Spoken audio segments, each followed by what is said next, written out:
First symptoms ఎట్లా ఉంటాయి? ఒక పేషెంట్ కి హార్ట్ ట్రబుల్ వచ్చింది, మనకి ఆ ఇబ్బంది ఉంది అని తెలియడానికి ఎలాంటి ఫ్యూ వార్నింగ్స్ ఏంటి డాక్టర్ గారు?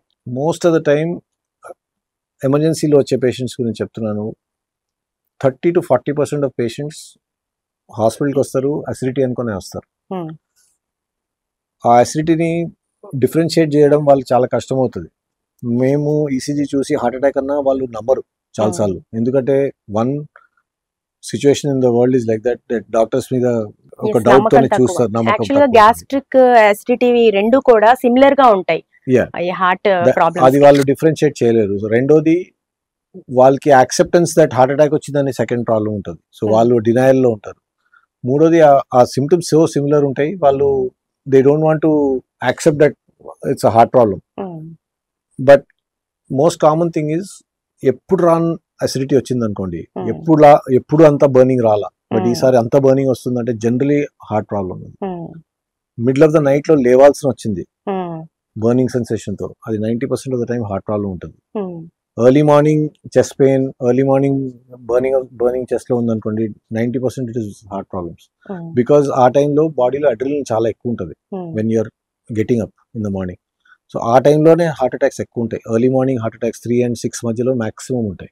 సో మేము హాస్పిటల్లో కూడా అదే చూస్తూ ఉంటాము. Maximum number of emergencies and heart attacks వచ్చేది మార్నింగ్ 3 to 6 మధ్యలో వస్తాయి. బికాస్ ఆ టైంలో hormone levels are so that attacks వచ్చే ఛాన్సెస్ ఎక్కువ ఉంటాయి. సో మనం ఎప్పుడు ఎక్స్పీరియన్స్ చెయ్యని ఒక పెయిన్ ఉంటే, బర్నింగ్ సెన్సేషన్ కానీ అసిడిటీ కానీ, అది it's most of the time heart attack. దాన్ని సీరియస్ తీసుకోవాలి, అది పోయి చెకప్ చేసుకోవడం ఇంపార్టెంట్. ఆ టైంలో మనకి ఒకసారి హాస్పిటల్ పోయి ఒక ఈసీ తీసుకోవడంలో నష్టమేం లేదు. Benefit is better more. ఏమైనా తేడా ఉంటే మనకి తెలిసిపోతుంది, ముందే తెలిసిపోతుంది, మనం డిలే చేయము. ఆ గోల్డెన్ అవర్ లో వి విల్ రీచ్.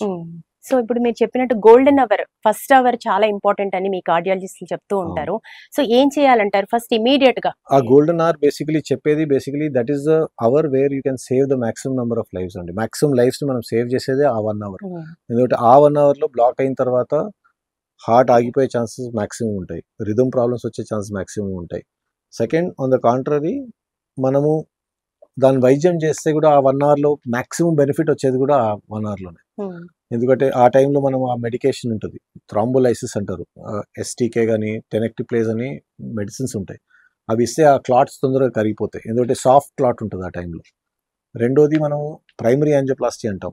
ఆ టైంలోనే ఎమర్జెన్సీలో తీసుకెళ్లి యాంజియోగ్రామ్ చేసి ఆ క్లాట్ని మనము క్లియర్ చేసేసి అక్కడ స్టెంట్ పెడితే సర్క్యులేషన్ ఇంప్రూవ్ అవుతుంది, మసిల్ని మనం సేవ్ చేస్తాం. టైమ్ ఈజ్ మసిల్ అంటాం. మనం ఎంత టైం వేస్ట్ చేస్తే అంత మసిల్ డ్యామేజ్ అవుతూ ఉంటుంది.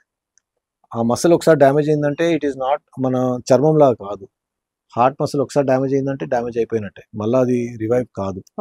సో దాన్ని మనం ఎంత తొందరగా చేస్తే అంత తొందరగా మసిల్ రివైవ్ అవుతుంది.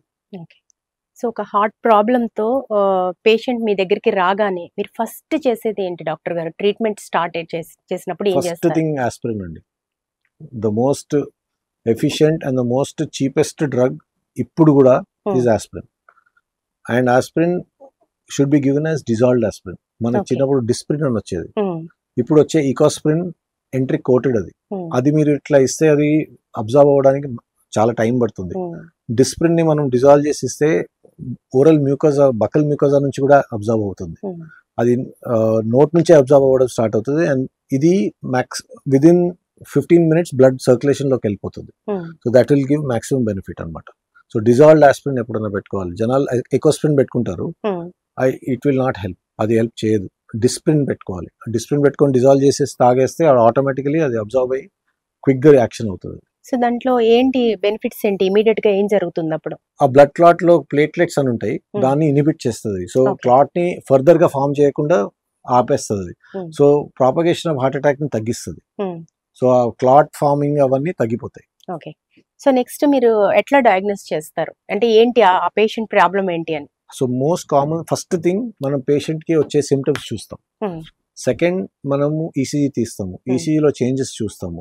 ఈసీజీలో చేంజెస్ చూసిన తర్వాత ఎకో చేస్తాం, 2D ఎకో కార్డియోగ్రఫీ అంటారు, అది చూస్తాము. అది చూసేసి దాన్ని బట్టి మనము ఎంజైమ్స్, కొన్ని బ్లడ్ టెస్ట్ ఉంటాయి, ట్రోపోనిన్ అనే ఎంజైమ్ ఉంటుంది, సిపికే ఎంబి అనే ఎంజైమ్ ఉంటుంది. ఆ ఎంజైమ్స్ చెక్ చేస్తాం. అవి ఎలివేటెడ్ ఉన్నాయి అనుకోండి, ఆ టైంలో ఇమీడియట్ గా మనం ట్రీట్మెంట్ స్టార్ట్ చేస్తాం.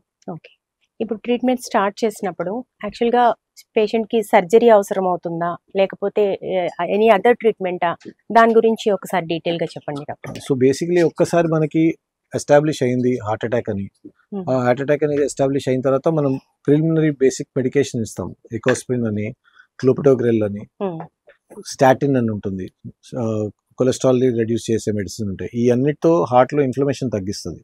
అది తగ్గిన తర్వాత ఆ ప్రిలిమినరీ మెడిసిన్ ఇచ్చిన తర్వాత పేషెంట్‌తో మాట్లాడి, ఫ్యామిలీతో మాట్లాడి the best treatment still primary angioplasty అని అంటారు. ఆ టైంలోనే క్యాత్ ల్యాబ్ తీసుకెళ్ళి యాంజియోగ్రామ్ చేసి దానిలో స్టెంట్ పెడతామనమాట. దాన్ని ప్రైమరీ యాంజియోప్లాస్టీ అంటాం. హ్మ్.